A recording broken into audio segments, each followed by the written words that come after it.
observar um pouquinho da palavra de Deus.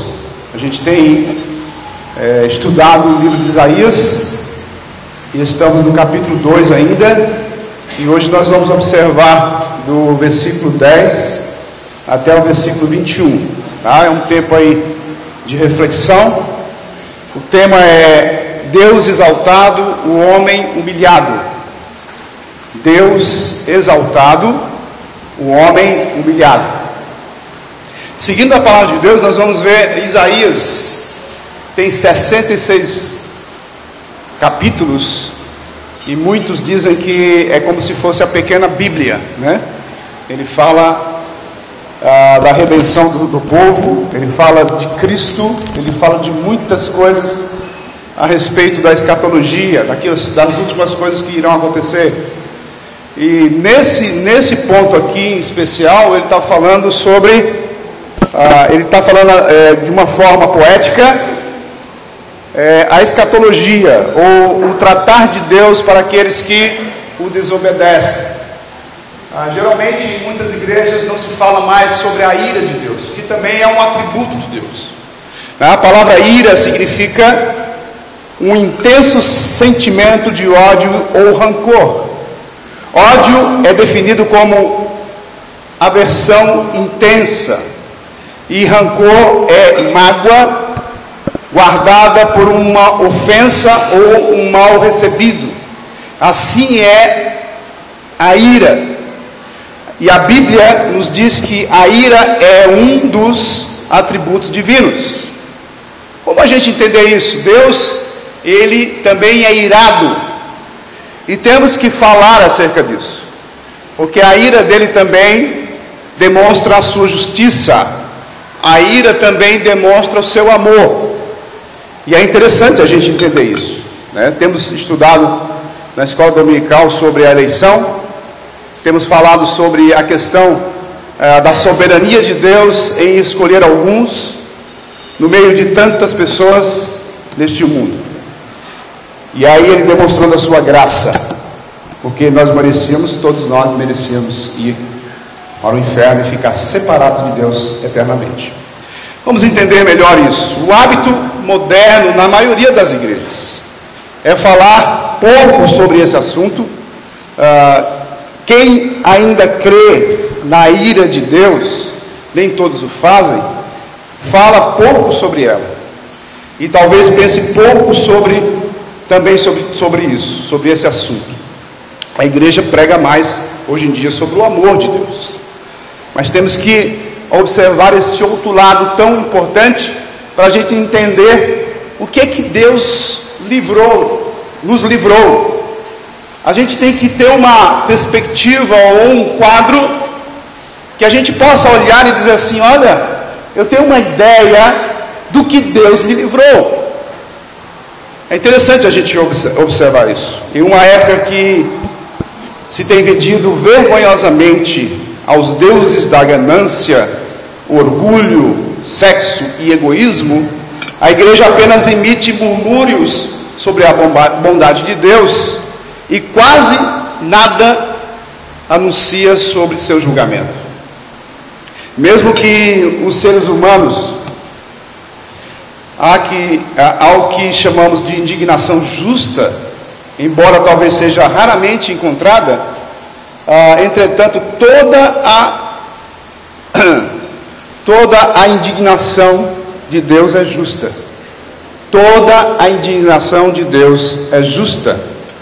Um Deus que tivesse tanto prazer no mal quanto no bem seria um Deus bom. Um Deus que não reagisse contra o mal em seu mundo seria um Deus perfeito? É claro que não. Essa resposta é retórica, pois é exatamente esta reação contra o mal, parte necessária da perfeição moral que a Bíblia tem em vista quando fala da ira de Deus.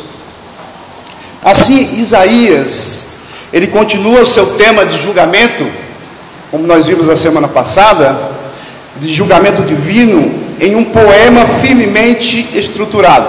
Então nós vamos observar em um poema. que é a partir do versículo 10 até o versículo 21.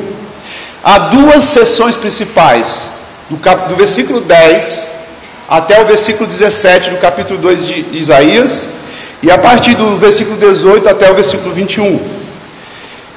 Isso, como na experiência de Isaías, lá em 3 a 5, não é um exercício de poder que humilha a humanidade, mas simplesmente é o fato de que o Senhor se revela como sempre tem sido. Sempre. Primeira coisa que nós podemos ver nesses versículos. Antes disso, nós vamos lê-lo, né? Então, abra suas Bíblias aí. Se você já abriu, capítulo 2, versículo... Se você ainda não abriu, capítulo 2, versículo de 10 a 21. E vamos observar o que Deus fala através da sua palavra e através do profeta Isaías. Isaías 2, 10 a 21.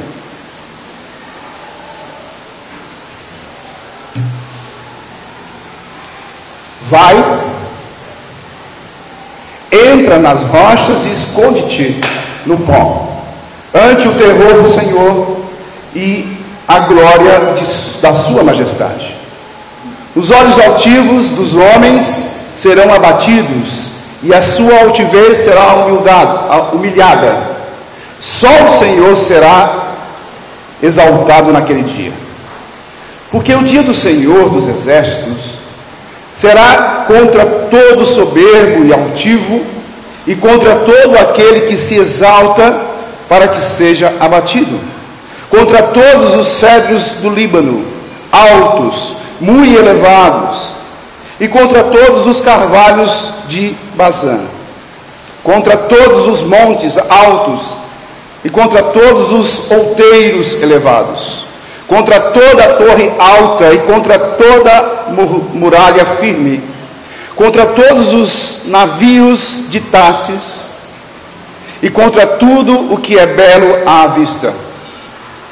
A arrogância do homem será abatida, e a sua altivez será humilhada. Só o homem será exaltado naquele dia.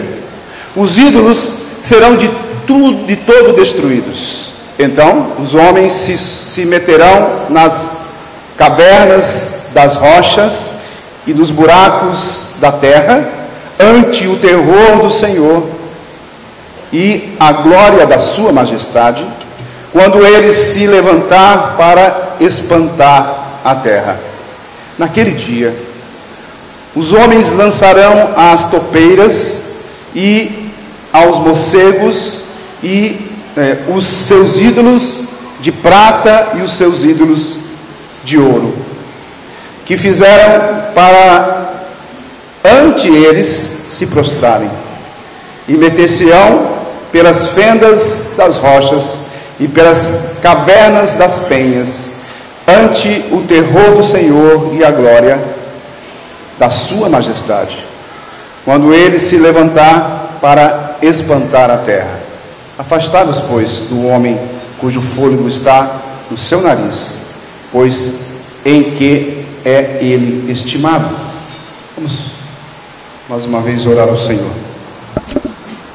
Senhor nosso Deus e Pai, mais uma vez nós estamos na Tua presença, pela Tua misericórdia e graça. Queremos Te pedir que o Senhor esteja nos orientando através da Tua palavra. Não sabemos o que falar por nós mesmos, mas a Tua palavra fala aos nossos corações.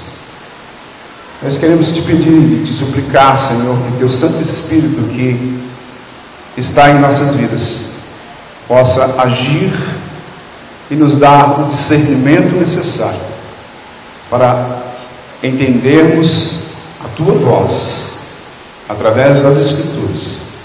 Usa Teu servo, Senhor, limitado, que precisa da Tua ajuda para poder expressar aquilo que o Senhor tem a nos ensinar nesta noite. Não só devemos aprender aquilo que o Senhor tem nos ensinado através da Tua palavra, mas também devemos modificar as nossas vidas, os nossos hábitos, aplicando-a em todos os nossos atos. Ajuda-nos, Senhor, a compreender estas coisas. É isso que nós te pedimos, em nome do nosso Senhor e Salvador Jesus. Amém. Muito bem, irmãos. Primeira coisa que a gente vai ver são dois pontos, do versículo 10 ao versículo 17. O Senhor exaltado sobre o homem e seu mundo. Versículo 10 e 11 diz: vai, entra nas rochas e esconde-te no pó, ante o terror do Senhor e a glória da sua majestade. Os olhos altivos dos homens serão abatidos, e a sua altivez será humilhada. Só o Senhor será exaltado naquele dia. O fato aqui é que o Senhor é exaltado e o homem é humilhado. Diante da presença de Deus, nós podemos ter a certeza de que nós estamos diante de um Deus todo-poderoso, superior a qualquer coisa neste mundo. A sua soberania nos dá a condição de estarmos na presença dele sendo humilhados, no sentido de dependência total dele. A ira de Deus, ele permanece nos homens que não entendem ou não querem saber de Deus. E Deus nos chama a atenção através da sua palavra nesse ponto.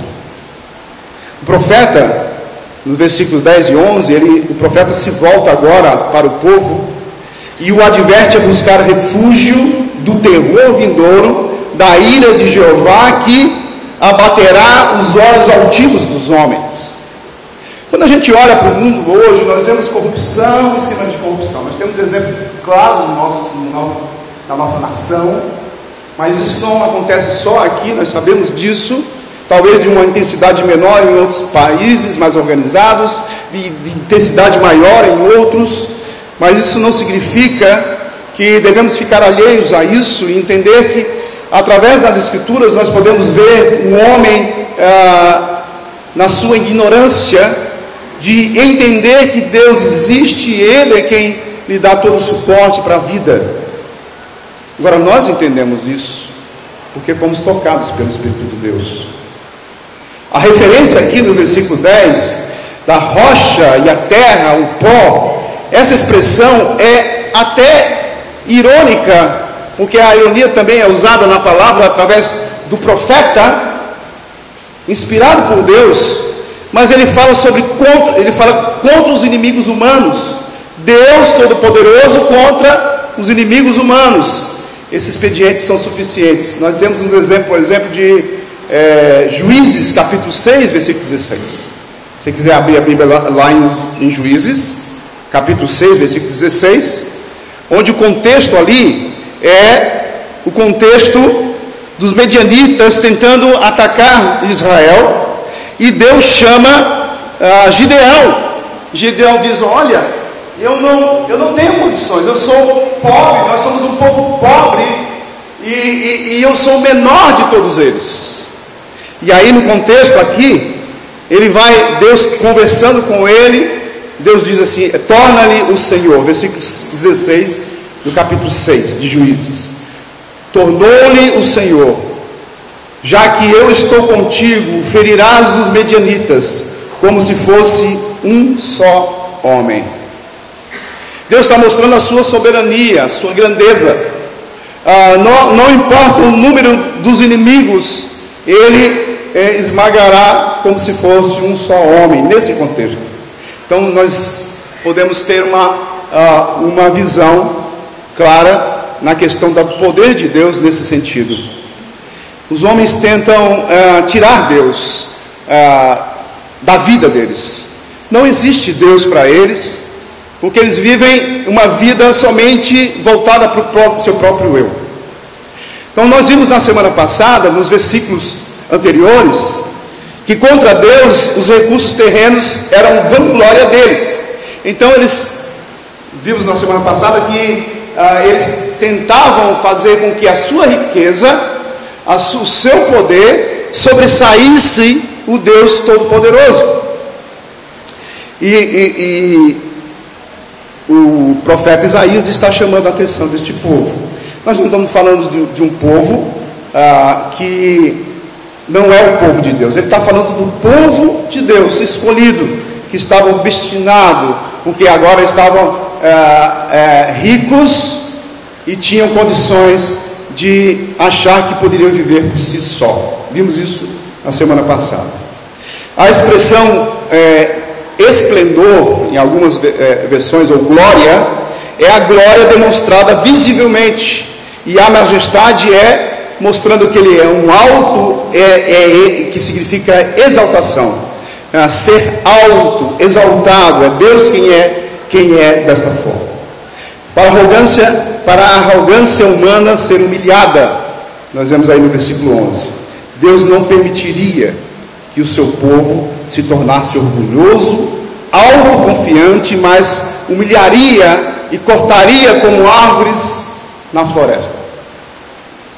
Pensando no povo de Israel, nós sabemos que nós não somos o Israel espiritual, como algumas denominações pensam, e há uma distinção entre a igreja e Israel, mas podemos entender que o povo escolhido de Deus, Israel, será tratado de uma forma exclusiva, mas eles tiveram muito mais chances de adorar a Deus de uma forma tão mais profunda do que qualquer um de nós, porque eles viram o poder de Deus na vida deles.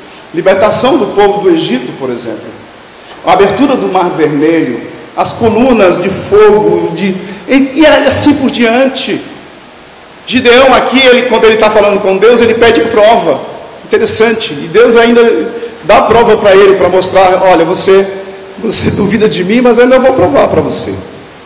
É interessante a gente observar estas coisas, porque o relacionamento que você tem com Deus é o mesmo Deus que era do povo de Israel, que é do povo de Israel, o Deus único, o Senhor dos senhores, o Messias que veio até eles e que veio até nós. Eles ainda não reconheceram o Messias, Jesus como Messias, como você e eu reconhecemos. Mas aqui o Isaías está tratando com o seu povo, mas ele está tentando também mostrar, ou Deus está tentando mostrar para nós, que devemos não ser altivos, porque às vezes, mesmo dentro da igreja, mesmo dentro da vida cristã, da família cristã, nós ainda queremos ser arrogantes, e nem percebemos. Achamos que podemos, com a nossa vida cotidiana, em condições, a gente pode esquecer de Deus, deixar Ele de lado, como fez o povo de Israel. Deus não permitiria que o povo se tornasse orgulhoso, autoconfiante. Deus não permite que você e eu, dentro da igreja de Cristo, dentro do corpo de Cristo, se torne arrogante, presunçoso. Precisamos entender isso, por esse motivo sofremos, porque é um pecado que anda no meio de nós ainda, e precisamos entender isso através das Escrituras. Aqui Deus mostra, ou demonstra, Ele dá uma demonstração: Senhor exaltado sobre todas as coisas exaltadas. Não adianta você, o homem ele tenta exaltar a si próprio e todas as coisas que estão em volta dele, mas o Senhor é exaltado sobre todas as coisas. Olha o versículo 12 que diz: porque o dia do Senhor dos exércitos será contra todo soberbo e altivo, e contra todo aquele que se exalta, para que seja abatido. Em outra versão diz: o Senhor dos exércitos tem um dia reservado para todos os orgulhosos e altivos, para todo que é exaltado, para que eles sejam humilhados. O mundo todo, infestado pelo orgulho humano, está devastado. Versículo 12 ao versículo 17. Isaías faz uma transição abrupta, repentina. Ele salta para os juízos do dia do Senhor, que antecederá o reino de Cristo. Nós cremos no reino de Deus, de Cristo, na terra. Nós cremos, a maioria de nós crê no milênio, no 1000 anos, literal. Nossa interpretação da Bíblia é literal nessa parte também. Durante 1000 anos, Deus vai reinar neste mundo, vai tratar com Israel. Esse é um assunto que a gente precisa estudar mais na escola dominical, mas eu quero só dar ênfase nisso, porque esse juízo do dia do Senhor antecede o reino de Cristo, antecede o reino de Cristo na terra durante 1000 anos. Isaías, ele permanece numa tradição que ele ouviu, ou que ele leu e aprendeu de Amós. Olha, abre lá Amós capítulo 5, versículo 18 a 20. Profeta Amós.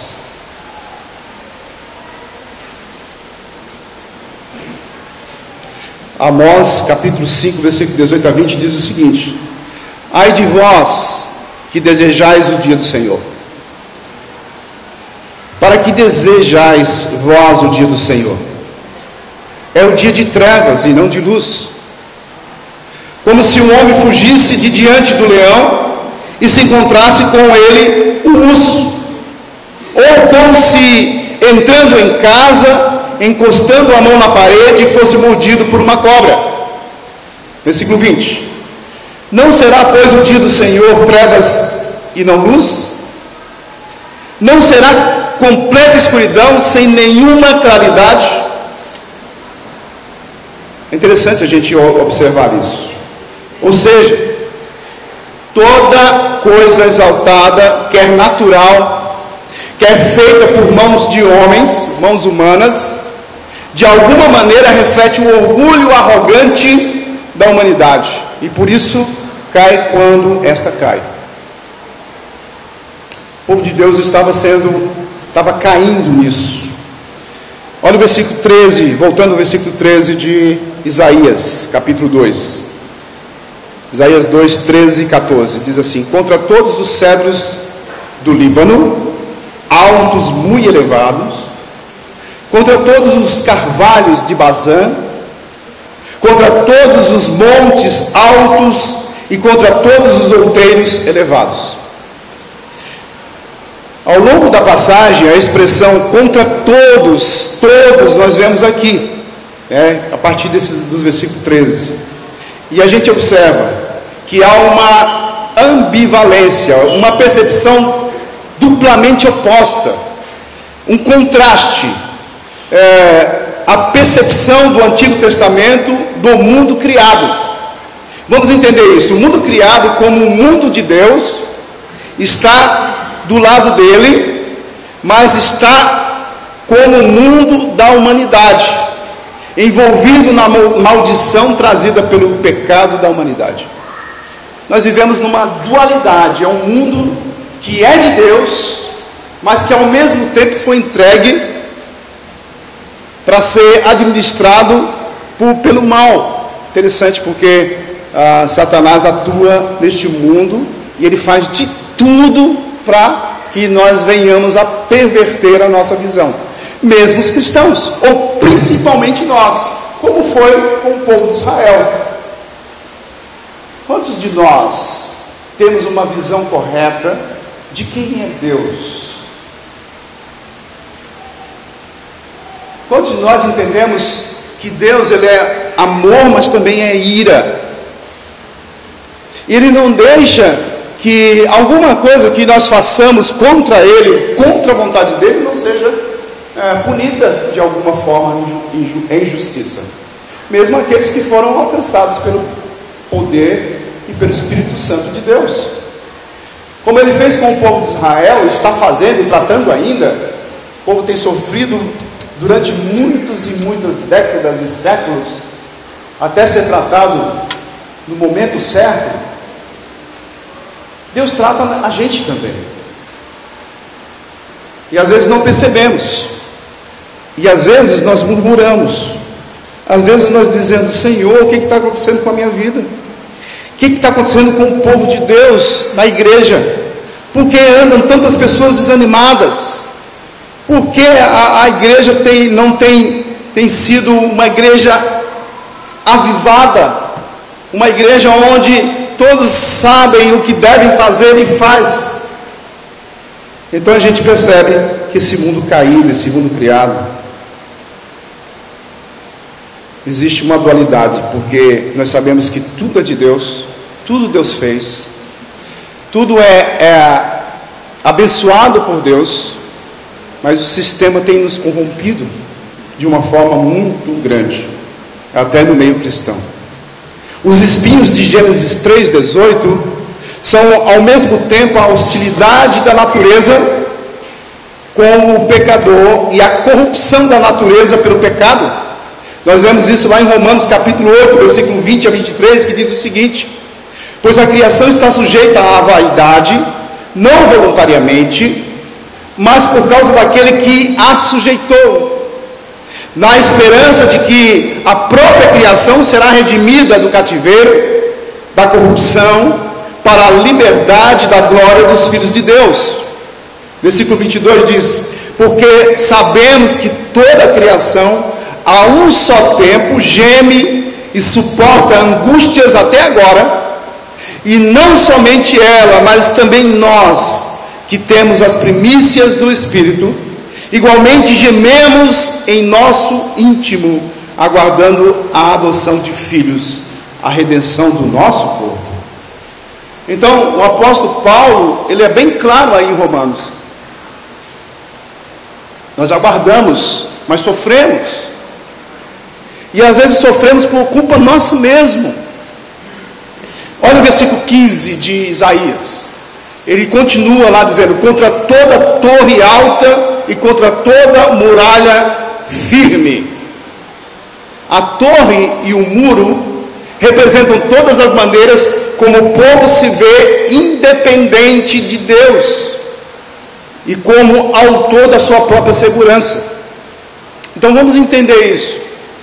Quando nós estamos bem, quando nós temos um bom emprego, uma boa casa, um bom carro, a tendência é que essas coisas sejam para nós os nossos ídolos. Estas coisas nos dão segurança. Estas coisas nos dão capacidade de dizer: olha, eu não preciso mais de Deus. Isso é uma tendência. É uma tendência do mundo, é uma tendência da própria igreja. Jesus disse: quando eu voltar, haverá fé na terra. O problema é como nós encaramos isso e como vamos encarar a ira de Deus. E se você acha, por exemplo, na grande tribulação,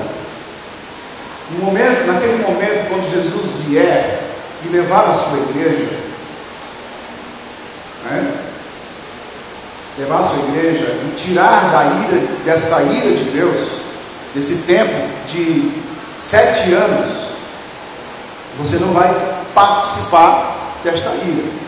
Alguns pensadores, alguns movimentos acham o seguinte: olha, nós já estamos passando pela tribulação, certo? Ou o povo judeu já passou pela tribulação, no Holocausto, por exemplo. Mas não é, a palavra de Deus nos mostra que a ira de Deus é muito mais do que isso. O povo de Deus, esse povo que foi obstinado contra Deus, Deus vai tratar com eles nesse tempo. Você não vai participar desta ira de Deus. Agora, tem pensamentos de que a igreja vai participar. Vamos dizer que a igreja vai participar, tá? Que você e eu vamos ser transformados, receberemos um corpo glorificado, mas no fim da tribulação, como algumas pessoas pensam. Como é que a gente vai agir? Como é que vai ser? Isso acontecer agora? Se a gente começar nesse período e ficar, isso é uma hipótese, mas eu creio, e você deve crer que não, nós seremos levados. Agora, quem será levado? Quem somos nós? Somos cristãos, entregamos a nossa vida a Cristo, Cristo nos alcançou, mudou o nosso coração. Nós realmente estamos atentos a isso. Realmente nós entregamos a nossa vida a Cristo e demos o primeiro e começamos a caminhar a vida cristã no processo de santificação dia após dia. Será que estamos observando a palavra de Deus e estamos entendendo qual é a vontade dele, qual a intimidade que você tem com Deus? Esse Deus que é irado é um Deus bondoso, um Deus amoroso, mas ele é justo, ele é compassivo, mas ele aplica a justiça. A questão é, como nós enxergamos esse Deus? Quando nós olhamos para o Antigo Testamento e vê o que ele fez com aquele povo, lá no deserto durante 40 anos, lá no Egito durante 400 anos, 430, já imaginou? Um povo que foi obstinado, que depois de ver a glória de Deus, criaram um ídolo, um bezerro de ouro e foram exterminados ali mesmo, e toda a geração antiga que saiu do Egito se perdeu, e aí ficou somente alguns, e todos de 20 anos para baixo. Deus, ele é amoroso, mas ele é justo. E às vezes nós brincamos com Deus e somos irreverentes.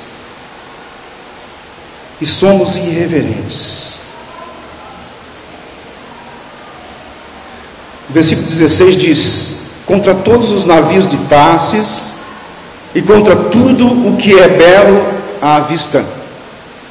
O navio mercante, os navios de Tarsis, eram os maiores navios da época, capazes de fazer viagens maiores e levar mais carga. Nós sabemos que hoje, nos nossos dias, os navios mercantes são os navios que mais levam riquezas de uma nação para outra. Os navios que estão levando contêineres e mais contêineres. Você viu uma reportagem recente que um navio naufragou, caiu contêineres aí em todo mundo, tem carros, todos os eletrodomésticos, riquezas enormes ali dentro daqueles contêineres. Então nós sabemos que essa riqueza, desde essa época, na época de Paulo, na época de Isaías, já havia. Nós vemos isso quando a gente lê Ezequiel, por exemplo. Então a gente vê que quando o homem começa a ter riquezas demais, a tendência é que ele esquece de Deus. E essa é uma questão. Por isso que Isaías está chamando a atenção. É provável que Tarsis seja um monte, o nome de um lugar na Espanha, Tartessos, ou no norte da África, e possivelmente é uma palavra de origem fenícia, com o sentido de mina, planta de fundição, daí os navios pesados de transportes de minérios. Então, esses navios representam um triunfo da humanidade sobre as forças da natureza, criando grandes impérios comerciais. Vemos isso lá em Ezequiel, capítulo 28, se você quiser ler. Contra todas as pinturas desejáveis, é uma versão da corrigida, que diz assim: contra todas as pinturas desejáveis, nessa parte aqui desse versículo. E essa versão capta primorosamente o melhor dos dois mundos com o termo pintura. É interessante a gente entender isso. Olha o versículo 17 de Isaías.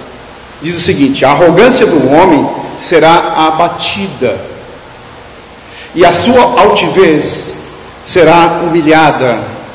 Só o Senhor será exaltado naquele dia.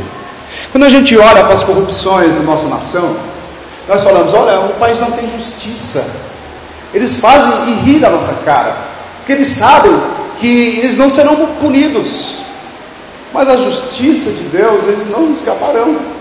Se eles continuarem a serem arrogantes, altivos, eles estarão na presença de Deus no grande trono branco.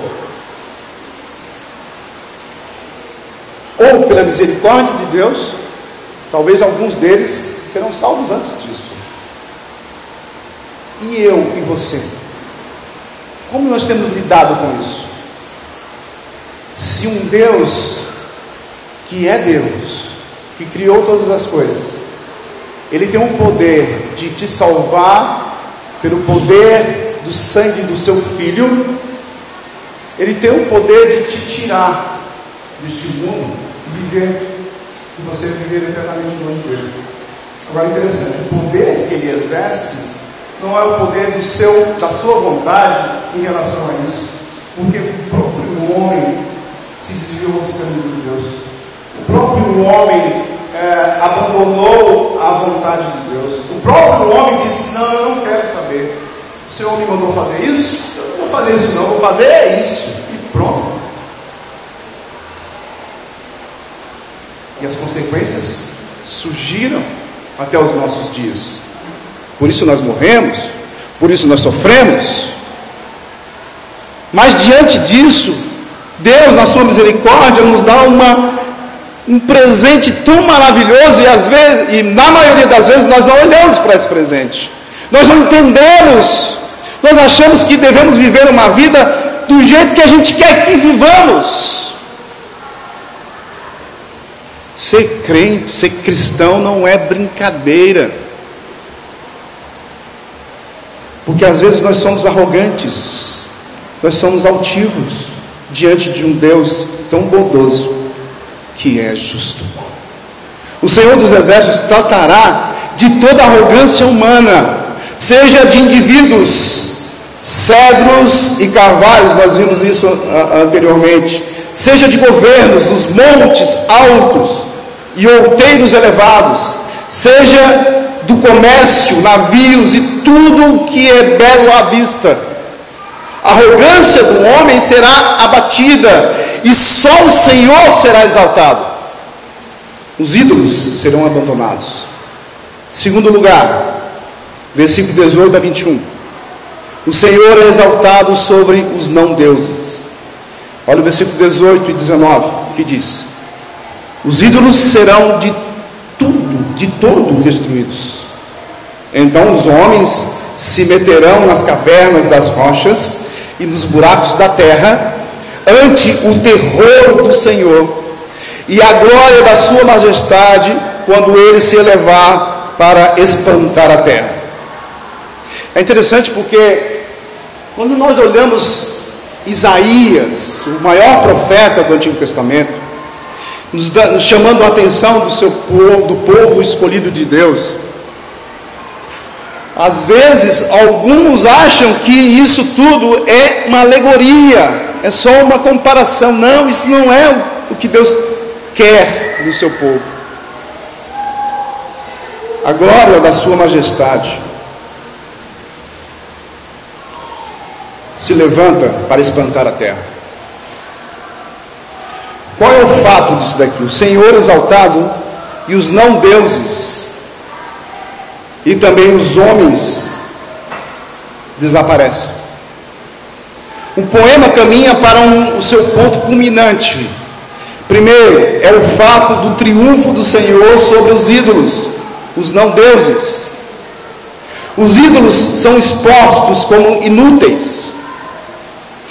As pessoas procurarão refúgio em qualquer lugar onde consigam se esconder.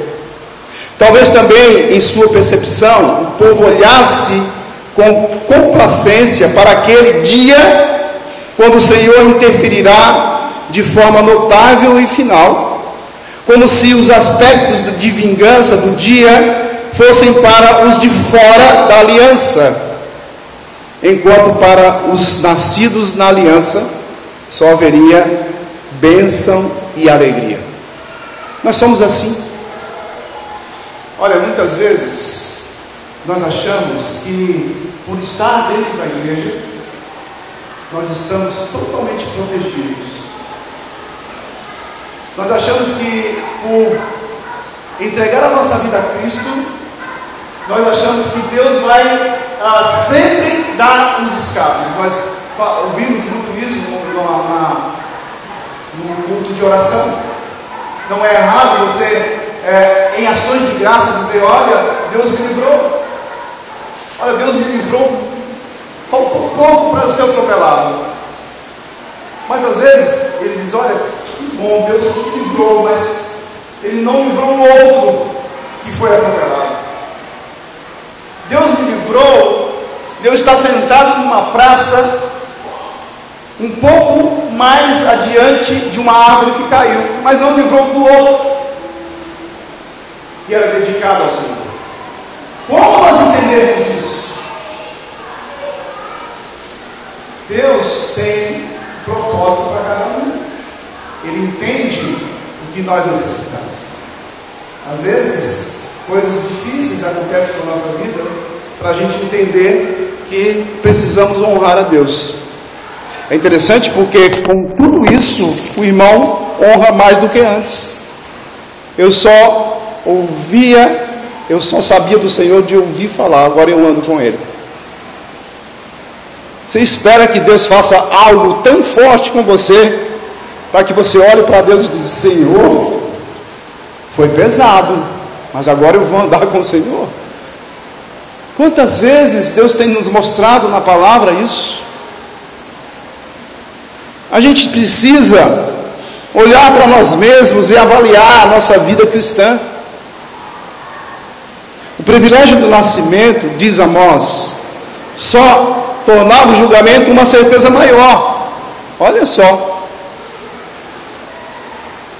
você que recebeu Cristo como o Senhor e Salvador da sua vida, a sua responsabilidade é maior. Você agora tem uma responsabilidade maior do que você tinha, do que havia em você. Quando nós não avaliamos o custo que temos para começar a caminhada cristã, porque é Deus que nos traz, não somos nós. Porque se fôssemos nós, avaliaríamos e diríamos: eu não quero. Como aqueles que ouviram a palavra e dizem assim: eu não quero, deixa eu primeiro enterrar meu pai, meus pais. Você está entendendo? Você foi chamado sem avaliar, porque se você avaliasse, você desistiria. Eu não queria. Se você pudesse olhar para as Escrituras e dizer: olha, eu não quero, ou eu quero, por decisão sua, você não quereria.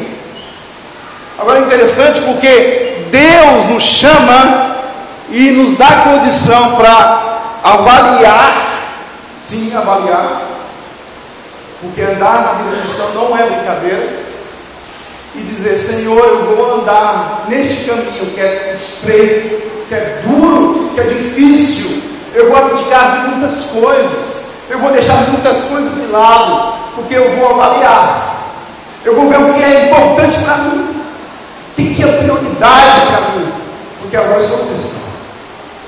E aí, quando ele avalia, Deus olha e diz, ele se alegra com o coração que avalia. Ele se alegra com o filho que vai caminhar mesmo em duras dificuldades. E ele vai lhe dar condições para que você caminhe, capacitando pelo Espírito de Deus. Isaías chama a atenção do povo, nos chama a atenção também. Dizer que o Senhor tem esse dia reservado referente à percepção do Antigo Testamento, do tempo como linear e não circular. O que significa isso? Os dias simplesmente não dão voltas. Nessa série de dias divinamente planejados e enviados, há um dia reservado que é o dia especial do Senhor, a ser inserido na linha do tempo, em um ponto que só Ele determina. Os homens fugirão, e eles se meterão diante da majestade do único Deus.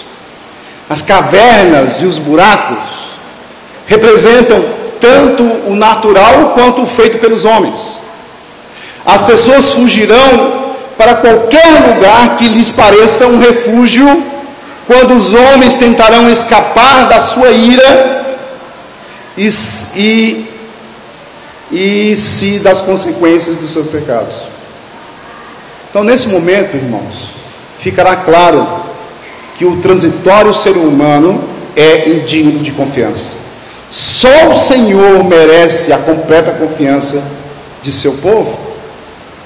Qual é a demonstração que Isaías faz aí no versículo 20 a 21? O Senhor é exaltado e unam os deuses expostos.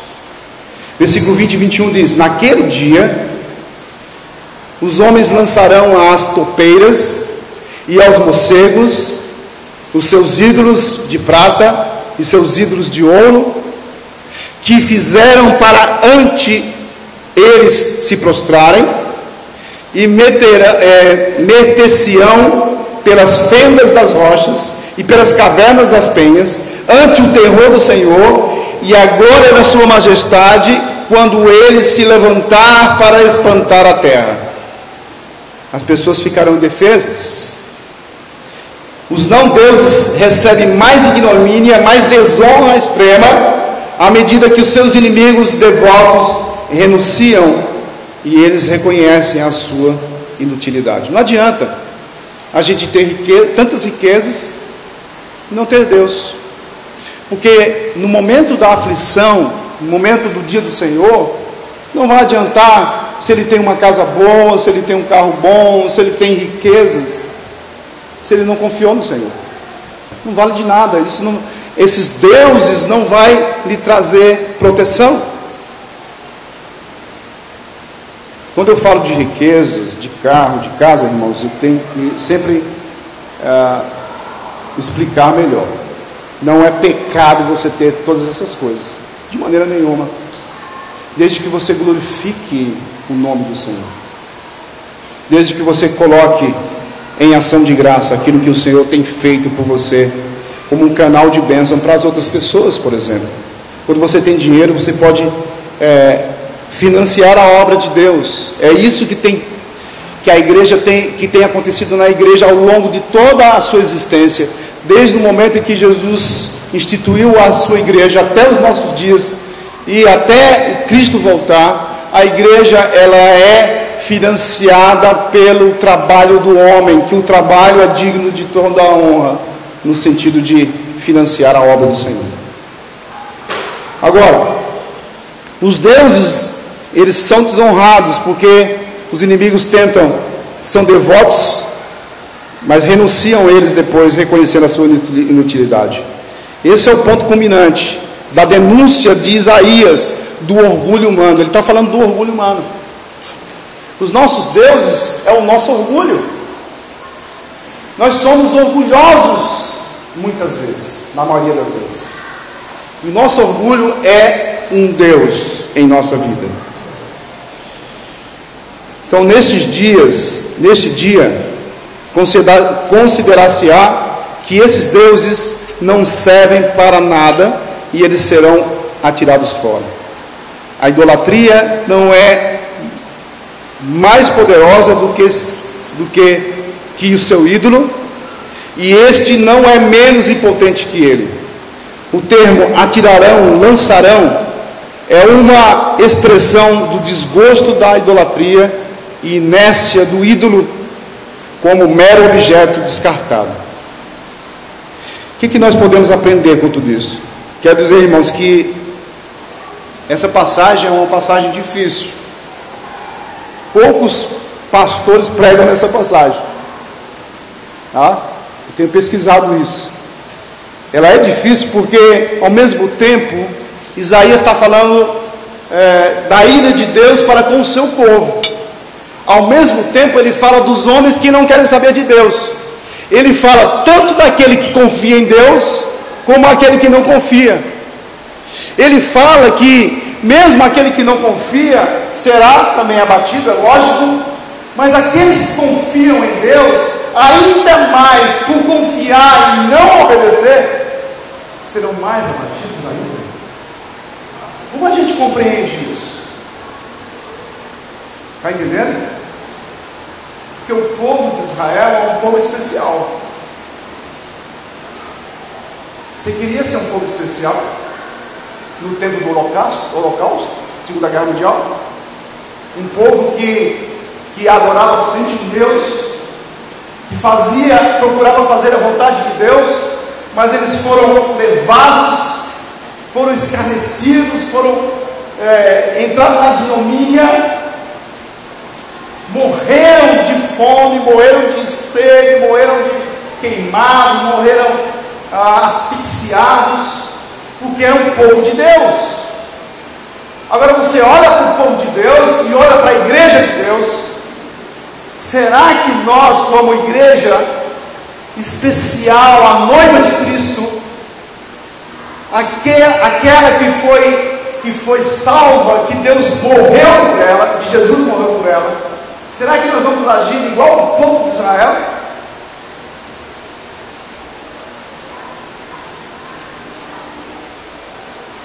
Deus vai tratar deste povo, vai salvar este povo, vai reinar com esse povo. Nós também reinaremos. Interessante, é muito interessante isso. Se você observar a escatologia, você vê cada coisa incrível.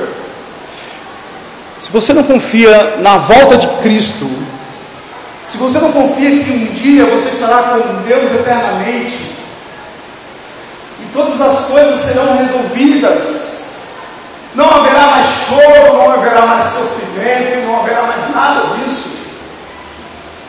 Como você confia nesta imagem hoje, sem você ver?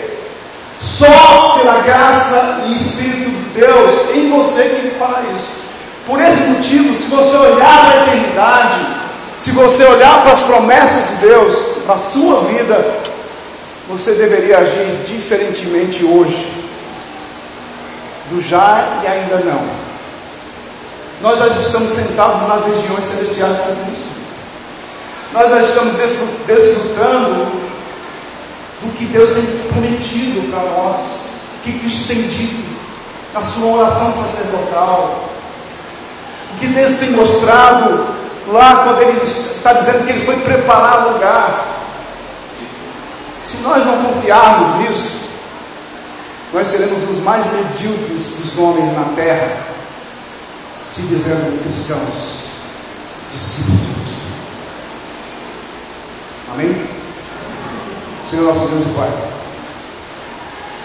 precisamos olhar para nós mesmos. O Evangelho tem que ser pregado para nós todos os dias, assim como o Senhor instituiu a ceia do Senhor, para lembrarmos os objetos que representam o sangue e o corpo de Cristo. Assim também o Evangelho tem que ser colocado em nossas mentes todos os dias, porque nós esquecemos. Nós não chegamos na Tua presença humilhados, totalmente dependentes, porque às vezes nós não pedimos nem orientação do Senhor por coisas mínimas, quanto mais grandes coisas, ou grandes coisas quanto mais as mínimas, porque nós dizemos: olha, eu não preciso do Senhor. Eu não peço a Deus pela manhã para que Deus me dá condições para que eu possa ser testemunho do seu amor para as outras pessoas. Eu não acordo pela manhã e digo: Senhor, obrigado porque eu estou respirando, porque eu estou andando, ou estou falando. Quantas vezes nós não agradecemos ao Senhor pelas dádivas na vida, e principalmente pela salvação, que é o presente maior que um homem pode receber? Pegamos em Tuas mãos as nossas vidas. Ajuda-nos a ter reverência diante da Tua presença, a glorificar o Teu nome com as nossas vidas. Que esta igreja seja uma igreja que viva o Evangelho. Será, Senhor, que em nosso coração ficamos impressionados com o ódio divino contra o pecado que o Senhor tem? Será, Senhor, que temos a tendência de dar pouca importância ao pecado? Será, Senhor, que criamos o verdadeiro temor em nossa alma, para que sejamos agradecidos e assim adoremos a Deus de modo aceitável, com reverência e temor, pois o nosso Deus é fogo consumidor? Será que levamos nossa alma ao fervoroso louvor a Jesus Cristo por ter nos livrado da ira vindoura. Senhor, nos dê a tua paz, mas não conceda a tua ira. Tem misericórdia de cada um de nós. Em nome do nosso Senhor Salvador Jesus. Amém.